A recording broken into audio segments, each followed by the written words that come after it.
혹시 주변의 모든 걸 통제하려는 사람이 있나요? 그들이 정말 멋진 리더일까요? 아니면 관계와 조직을 어렵게 만드는 사람들일까요? 권력 지배형 사람들. 처음엔 정말 멋있어 보입니다. 자신감 넘치고 리더십도 강하고 주변을 장악하는 카리스마까지. 저런 리더와 함께하면 잘 될 것 같아. 라는 생각이 들죠. 하지만 가까이서 보면 이야기가 달라질 수 있어요. 혹시 이런 질문을 해본 적 있나요? 왜 저 사람은 자꾸 모든 걸 자기 뜻대로만 하려고 하지? 아니면 왜 갈등이 잦아질까? 사실 권력 지배형 사람들은 통제 욕구, 갈등, 조장, 자기중심적 태도라는 공통된 특징이 있습니다. 처음엔 성과를 내는 것처럼 보일 수 있지만 시간이 지날수록 관계와 조직에 큰 부담을 주죠. 이제 그들의 특징을 재미있는 사례와 함께 하나씩 살펴볼까요? 첫 번째, 모든 것을 통제하려는 강박이 있습니다. 권력 지배형 사람들의 가장 큰 특징 중 하나는 모든 것을 자신이 통제하려 한다는 점이에요. 이들은 계획에서 벗어나는 상황을 싫어하고 모든 결정을 자신이 내려야 직성이 풀립니다. 혹시 주변에서 사소한 일까지 모두 자신이 통제하려는 사람을 본 적 있나요? 소련의 독재자 스탈린은 국가의 모든 것을 통제하려 했습니다. 그는 경제 정책은 물론 문화와 예술까지 자신의 뜻대로 움직이게 했죠. 심지어 작곡가들에게도 이건 내가 원하는 곡이 아니야 라며 수정 명령을 내릴 정도였습니다. 이 같은 통제는 초기에는 국가의 질서를 잡는 데 도움이 된 듯 보였지만 시간이 지나면서 국민들이 자유를 잃고 불만이 쌓였습니다. 그 결과 소련은 정치적 억압과 경제적 침체의 길로 들어서게 됐습니다. 회사에서도 비슷한 일이 있습니다. 한 유명 IT 기업의 CEO는 직원들의 이메일과 업무 일정을 모두 확인하려 했습니다. 중요한 결정은 모두 자신이 직접 해야 한다는 그의 고집은 처음에는 빠른 의사결정으로 이어졌지만 직원들이 점점 피로감을 느끼며 회사를 떠나게 만들었습니다. 모든 걸 통제하려는 태도는 처음엔 효과적으로 보일 수 있지만 결국 주변 사람들의 자유와 창의성을 억압하며 조직이나 사회를 지치게 합니다.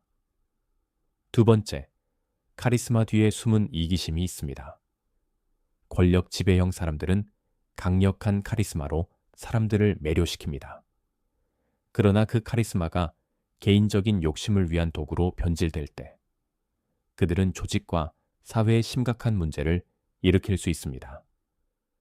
대한민국 현대사에서 가장 대표적인 사례 중 하나는 전두환입니다. 그는 1980년대 내초 강력한 카리스마로 국민들에게 경제 회복과 안정이라는 희망을 제시했습니다.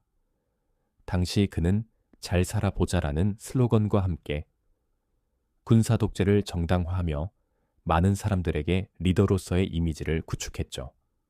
하지만 시간이 지나면서 그의 리더십 이면에는 권력 욕심과 개인적 이익을 위한 부정축제가 드러났습니다. 특히 1990년대에 밝혀진 비자금 사건은 그가 대통령 재임 중 국가 권력을 이용해 천문학적인 액수의 자금을 사적으로 축적했다는 사실을 보여줬습니다. 국민들에게 약속했던 안정과 번영은 권력 유지와 개인적인 탐욕으로 희생되었고 이로 인해 그는 재판을 받고 징역형을 선고받았습니다. 카리스마는 사람들을 매료시키는 강력한 도구지만 개인의 탐욕과 결합되면 그 리더와 그를 따르던 사람들 모두에게 큰 상처를 남길 수 있습니다. 진정한 리더십은 카리스마 뒤에 숨은 도덕성과 투명성에서 나옵니다. 세 번째, 갈등을 부추겨 권력을 강화하려는 행동이 있습니다.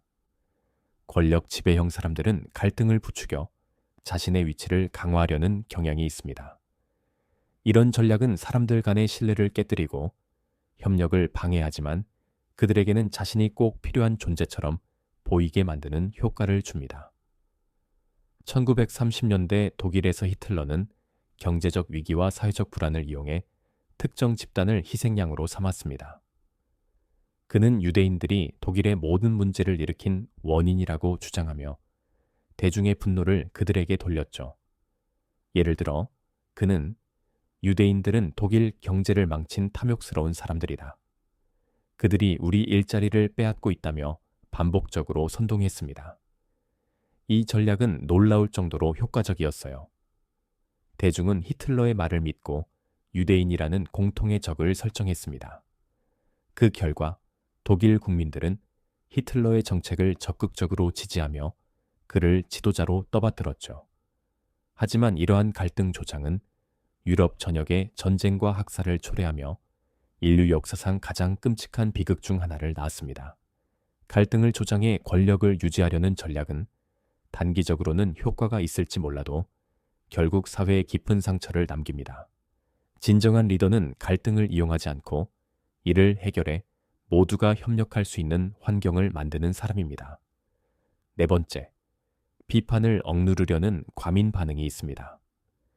권력 지배형 사람들은 자신의 결정에 대한 비판을 단순한 의견 차이로 받아들이기보다는 개인적인 공격으로 간주합니다. 이들은 비판을 억누르거나 반대 의견을 제기한 사람들을 억압하는 방식으로 문제를 해결하려 하곤 합니다. 2014년 대한민국은 세월호 참사라는 충격적인 사건을 겪었습니다. 사고 초기 박근혜 정부의 미흡한 대응과 책임 회피는 국민들의 분노를 불러일으켰습니다. 구조가 늦어진 이유, 정확한 정보의 부재, 그리고 책임을 명확히 하지 않는 태도에 대해 언론과 국민들은 정부를 강하게 비판했습니다. 박근혜 정부는 이런 비판을 수용하기보다는 이를 국가를 혼란에 빠뜨리는 정치적 공격으로 규정하며 방어 태세를 취했습니다. 참사에 대해 적극적으로 설명하거나 대화하기보다는 정부에 대한 비판을 제기하는 유가족들과 시민단체를 오히려 방해하거나 비난하기도 했습니다. 당시 청와대는 유가족들의 시위에 대해 공공질서를 훼손한다며 부정적으로 묘사했고 정부 비판적인 보도를 낸 언론에는 간접적인 압박을 가했습니다. 이러한 대응은 국민들의 불신을 더 키웠습니다. 비판을 억누르려는 태도는 정부의 책임 회피 이미지로 이어졌고 결국 박근혜 전 대통령의 리더십과 정치적 기반을 크게 약화시키는 계기가 되었습니다. 세월호 참사 이후의 부적절한 대응은 박근혜 전 대통령 탄핵 과정에서 주요 원인 중 하나로 언급되었으며 이는 한국 정치사에 깊은 영향을 미친 사건으로 남았습니다. 비판을 과도하게 방어하거나 억압하는 태도는 리더 개인의 고립뿐만 아니라 조직 전체의 몰락으로 이어질 수 있습니다. 진정한 리더십은 비판을 성장의 기회로 삼는 태도에서 나옵니다. 다섯 번째, 성과를 위해 윤리를 희생하는 태도가 있습니다. 권력 지배형 사람들은 결과를 중시하는 나머지 윤리적 기준을 무시하거나 단순화하는 경향이 있습니다. 이는 단기적으로 성과를 내는 듯 보이지만 장기적으로는 조직과 사회에 큰 피해를 초래합니다. 한때 폭스바겐은 우리 디젤차는 지구를 구할 거야 라는 듯한 자신감을 뽐냈습니다. 친환경, 디젤차의 선두주자로 불리며 전 세계 운전자들에게 우리 차는 깨끗한 차라는 이미지를 심어줬죠. 하지만 몇 년 뒤 진실이 드러났습니다. 그들의 차량이 실제로는 오염 덩어리라는 사실이 밝혀진 겁니다. 폭스바겐은 배출가스를 줄이기 위해 엔진을 혁신한 것이 아니라 배출 테스트를 통과할 때만 작동하는 특별한 조작 소프트웨어를 설치했어요. 말 그대로 시험 시간에만 착한 학생인 척한 셈이죠.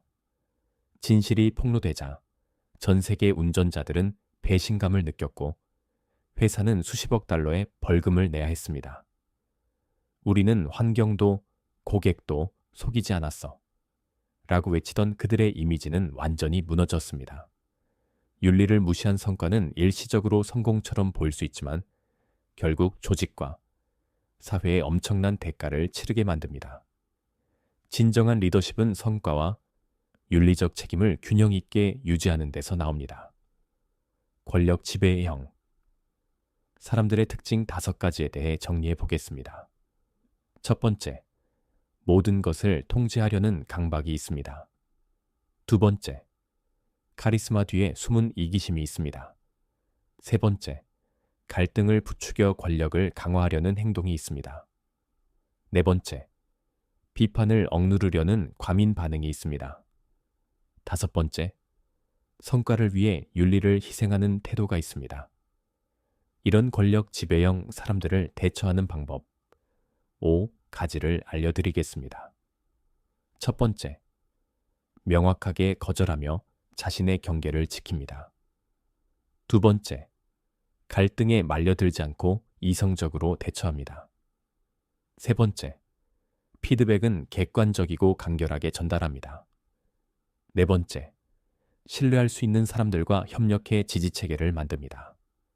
다섯 번째, 필요할 땐 과감히 거리를 두고 스스로를 보호합니다. 오늘날 우리는 이런 사람들과 얼마나 잘 대처하고 있을까요? 그들의 행동에 휘둘리기보다 우리 스스로의 경계를 지키고 건강한 관계를 만들어가고 있는지 돌아볼 필요가 있습니다. 중요한 건 그들을 변화시키는 것이 아니라 우리가 그들의 영향을 어떻게 받아들이고 반응할지 선택하는 것입니다. 스스로를 지키고 더 나은 방향으로 나아가는 결단이 필요합니다.